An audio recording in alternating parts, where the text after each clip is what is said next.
Join me as we go behind the politics. Hi, I'm Chemung County Executive Chris Moss, and today I'm here with my Commissioner of Human Relations, Juhura Shazer.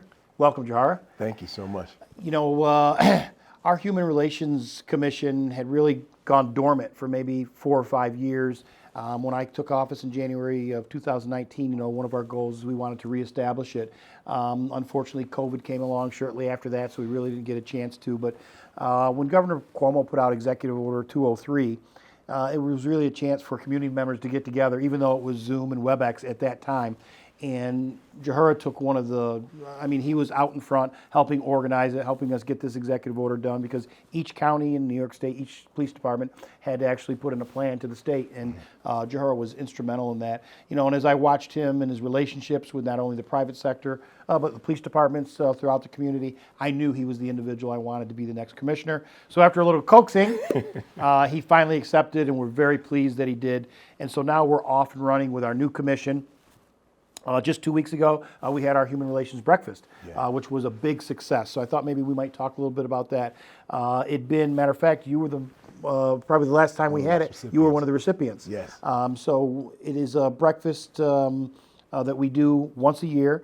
We've moved it to February, so we had it 2 weeks ago. Like I said, a big success. We did it at the Clarion in downtown Elmira. Maybe you can tell us just a little bit about what went into getting it ready and reaching out to the businesses for sponsorships, and what we had to do to find recipients for the awards. Oh, it was a great time. Again, honored to be selected to sit on this board as it sits, the Human Relations Commission in itself, but to be the director of the Human Relations Commission is powerful. It was an opportunity for us to connect some dots, right, within the community with some of our community partners, as well as some of the people that we wanted to celebrate with the award portion of the breakfast. The staff and all of the members of the county, we couldn't have done it alone, right? So we kind of collectively pulled this together. It was an amazing beginning. It was an amazing end. Some of those recipients, actually all of the recipients, they made it all worth it. It was a breath of fresh air for me to even be there, to be in that position. Yeah, we got some great compliments after the breakfast on how well it was put together, and everybody was so pleased with the award recipients. They were all very well deserving. The kids, the dance group. Yeah, 607, the Unity Dance Team. 607 Unity Dance Team did an awesome job. They put on a great performance for everybody at the breakfast, and they were also a recipient of one of the awards. So, it worked out great. Yeah. And it came as a surprise. They didn't know that they were going to receive the award. Okay. So the winner, she up until that point, she just realized that they were going to be part of the program, which again is connecting the dots, the public sector, private sector, sometimes the overlooked and the underrepresented. The great work that she was doing it was our pleasure as county to celebrate that. So, some of the things that we've probably missed out on over the past few years when we haven't had a commission, and it's not just about the breakfast, it's about really engaging with the community, engaging with the youth, the private sector, non-for-profits, law enforcement, trying to get everybody at the table just to talk about the various problems that, might occur, or what's going on around the United States or in other parts of New York State. Is it happening here? How can we prevent it? But I think one of the big things we found out is communication is the key. That's absolutely right. And there was so much communication going on through the executive order. So being invited into that space was somewhat my first opportunity to be in that light, right? To kind of see some of the things that I do behind the scenes. What is, as you described it to me upon accepting the position, some of this is just my regular living, right? It's just my ordinary life. And so to be able to do it with people who can actually and care about making change within the county and within the departments, it was powerful. And then to see that continue on, all of the tables you talk about, from our sponsorship tables, and then the departments within the county that were also at the tables. It was such a diverse group there. Right. I think that was a human relations move, and coming into it, being the last award recipient during 2016, it was just kind of still new. The process was still kind of new, and that banquet, I would say, was even different in meaning than this one, right? To be able to be part of it and see what goes on behind the scenes, and all of the blessings that kind of came from it, as far as the refreshing that came, hearing all of these different compliments and things from people that were just refreshed by seeing others connected and coming out of COVID, not to mention, right? It was an opportunity that we could actually be together, and you can see my smile and I can see yours, and it wasn't behind the mask, and so it was great. It was great all in all. And the city played a big role. They've been very supportive of the program. The mayor, the city manager, the Elmira Police Department. I mean, everybody has been on board, so it was a great event. You know, I've always looked at, you know, how do we reach the kids, because I think if we are able to reach the children, that's what's going to make a difference tomorrow. That's why our school resource officer program within the county that Sheriff Schramm runs, to me, it's probably one of the best programs we have here, because we're trying to have that interaction on a positive relationship with kids at a young age with law enforcement. So sometimes they're in uniform, sometimes they may not be. There was a dance the other night at the high school. The SROs were there, but they were in suits as opposed to their uniforms. I mean, so it really gives the kids the opportunity to see that these cops are real people, you know, as well. So, but when we were looking for a way for the Human Relations Commission to be able to interact with kids, you got an awesome program involving basketball. Maybe you could talk a little bit about that? Absolutely, yeah. So again, COVID gave us a chance to reassess quite a few things. It also put a stressor on quite a few resources countywide. And yeah, hats off again. I believe that we did a great job through COVID. It was new. It was new for many of us. And so we got a chance now to see what lasted, what didn't, what needs to be rebuilt and restructured, and what doesn't. And so basketball, youth basketball fell through the cracks there. The children had a tough time, as you talk about through COVID, the isolation, the lack of communication, school, learning, education on all levels. They kind of handled some tough stuff. So basketball was not going to come back this year. Our director of basketball relations for the church, Ted Pete, he's got a non-for-profit that he runs through the church. We're one of the very few churches within the city that has a gymnasium in the basement. Okay. So we use it for outreach. We want to see it occupied often. It just was not large enough to host a basketball program, but knowing that basketball was not going to come back, we kind of came together with the Chemung County Family Fitness Center, and we said, how do we pick this up? And we brought all of our volunteers from there together, all of the staff from the Chemung County Family Fitness Center, and a couple other community supports. And we said, how do we do this? We were going to keep 160 children, ended up having over 260 children. Holy cow, that is great. Yeah, and so we wanted to kind of limit it just because we were unsure what we were getting into ourselves. So to Elmira Heights, Elmira area, and the children here. And it's been a huge success. We couldn't have planned any better.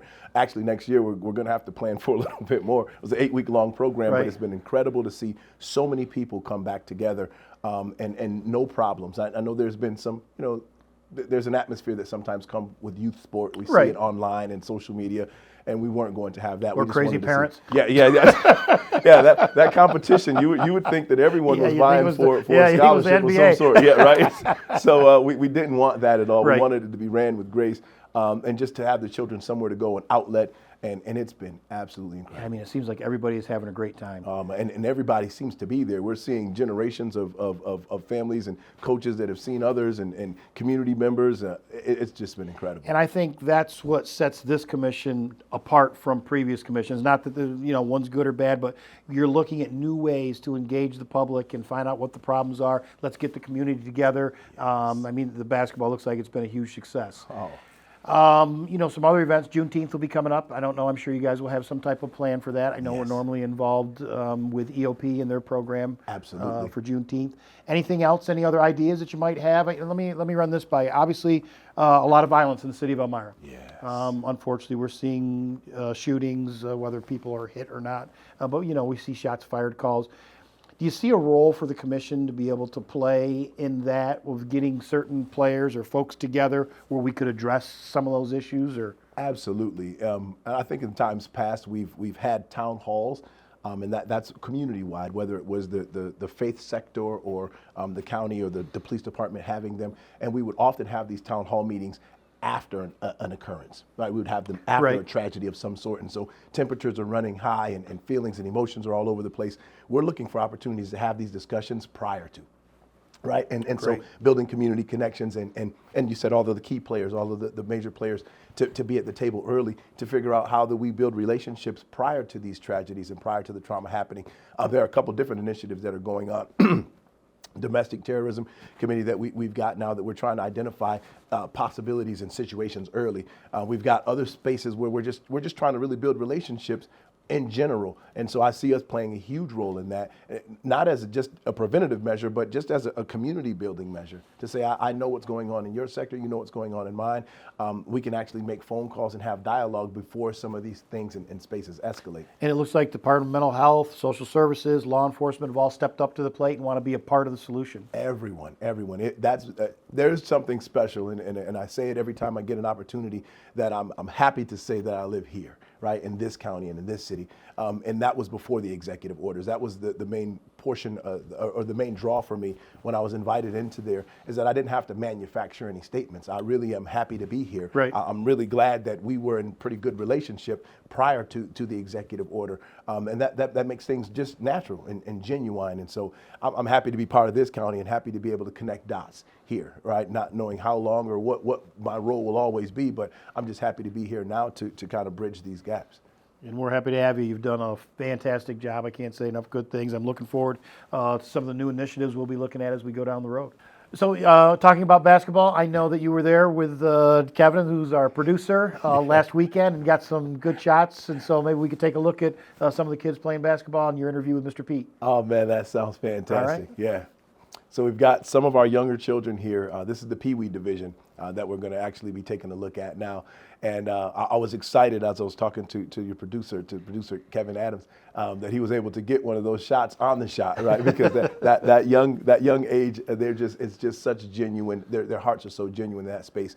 And so we have 3 different divisions within the basketball. We've got Pee Wee, we've got junior, and then we've got our senior division. And it was an 8-week program, again, supported by the Chemung County Family Fitness Center, City of Light Church. It has been incredible. At Ted Pete, he's been instrumental.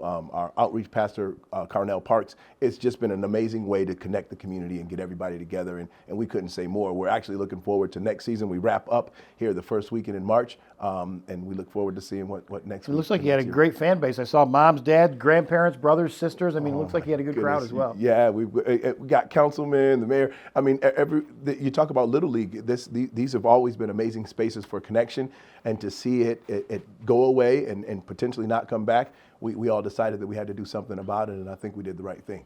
Brings back some old memories, but I played at the Armory, and I wasn't very good. Well, this is where it all starts, right? This is where it all starts. It's where it all starts. All right.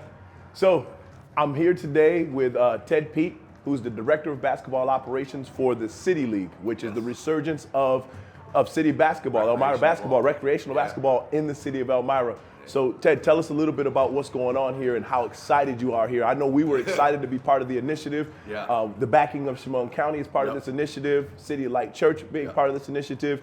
Your wife is even sitting on the Human Relations Commission. And so what's your part? What's happening here? Talk to us. I see there are a bunch of kids out here from a bunch of different communities. And So, well, thank you for the introduction.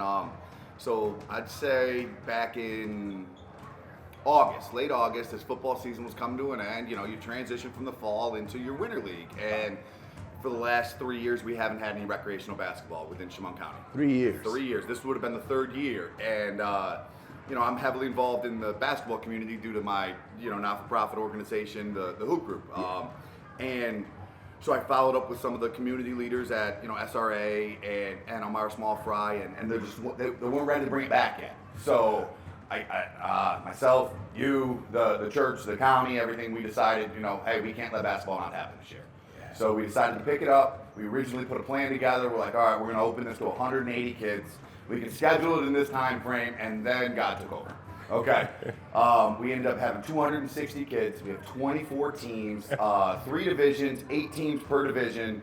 And we spend every Saturday from 7 o'clock in the morning till about 2 to 3 o'clock in the afternoon here at the Chemung County Family Fitness Center, which has been a great organization for us to work with. Sid and her crew, their board, everything was just phenomenal. They took care of the community on this one. So for the last 7 weeks, this is week 7, this is the last week of the Pee Wee division, the last week of the junior division.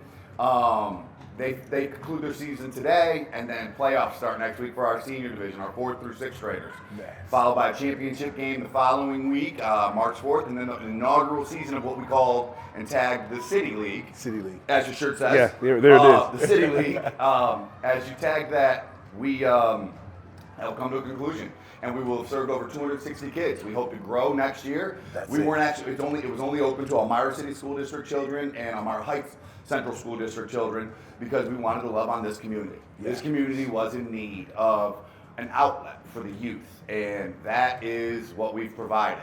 Are we perfect at it? No. Do we struggle every week, make mistakes? You and I are the main refs, so Yeah, we are. I'm not good at this. But just the volunteering of our time and, Oh, yeah. and actually identifying the underserved, Oh, yeah. underrepresented in Elmira, this has been huge for us. And I do see expansion, but I also recognize that there's other places within the county that have other resources. You know, Yeah. they have gyms, they have different programs.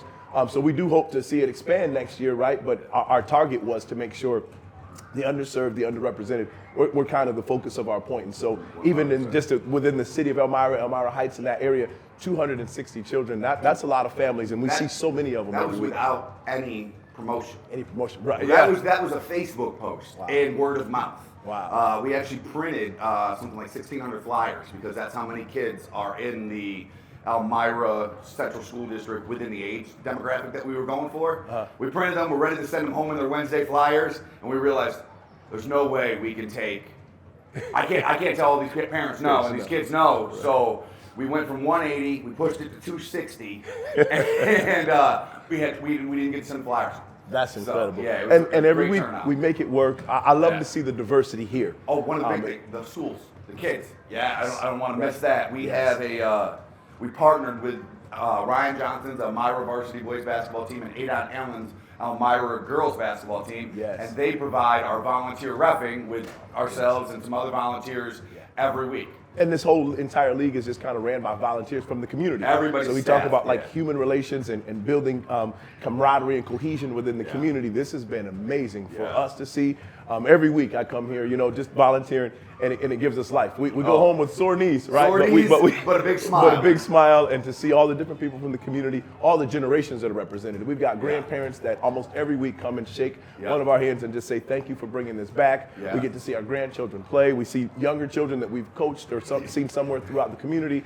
And so just the diversity has been amazing. It's amazing. Right? It's been amazing. It's amazing to see the community come together for something and be positive about it. Yes. That was the thing. Oftentimes in our community, you have naysayers. You have those who are negative about everything. Well, they didn't do this right or they didn't do that right. Yeah. For the majority of this situation that we've had here, it's been overwhelmingly positive. Yeah. Everybody's been happy to have it back, and it's great to see that in our community again. And I've recognized there's a different undertone. A lot of the league is being ran by grace. I mean, in the sense of we're just trying to give it back. We're trying to figure out a way to connect with families, to connect with children.